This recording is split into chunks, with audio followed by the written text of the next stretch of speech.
Years ago, I used to be a minister of a world headquarters of a church, and there was a 2,000-acre complex, and people from all religions would visit. It was a privilege to be a minister there.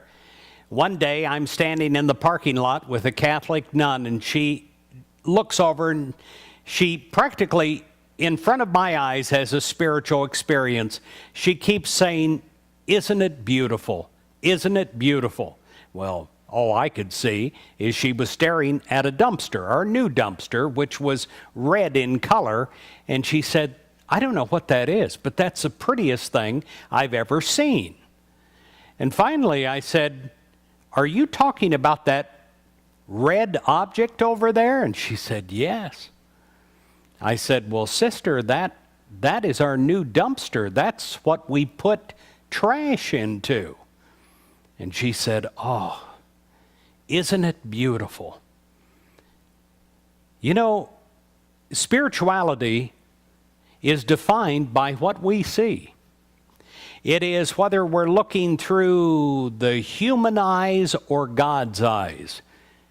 And when we're looking through God's eyes, truly everything is beautiful.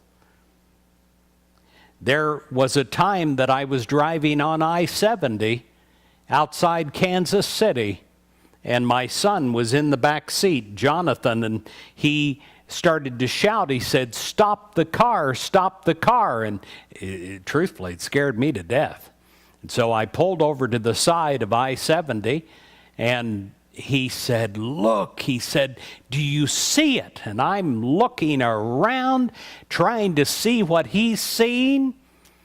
And finally, he's pointing at the Union 76 gas station ball, the orange ball that is rotating.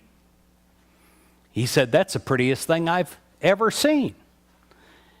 And we sat there. I tell you, we sat there for 5 or 10 minutes by the side of the road, staring at the Union 76 ball go around. And that was many years ago. He's 22 and in college. So it was one of the high points of life, the Union 76 gas station ball. What defined that ball? Our vision of it.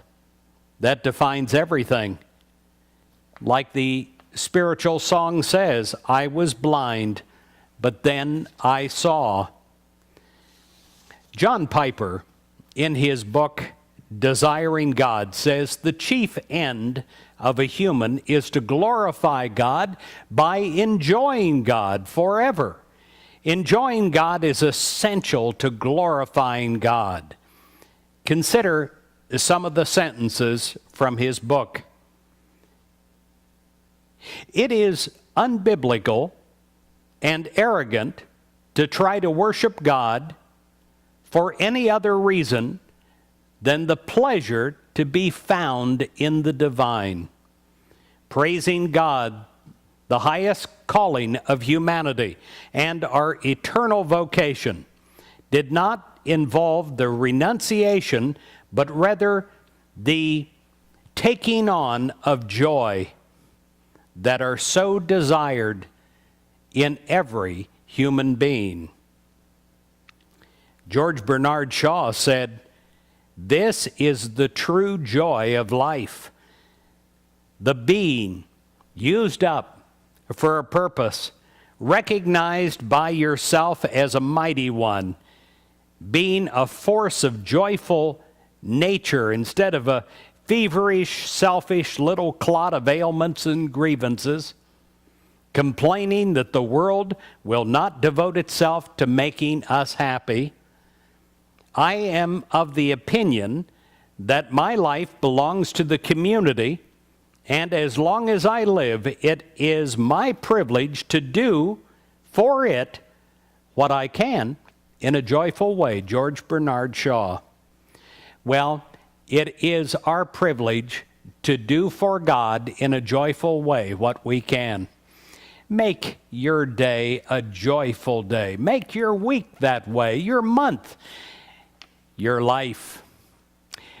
God bless you.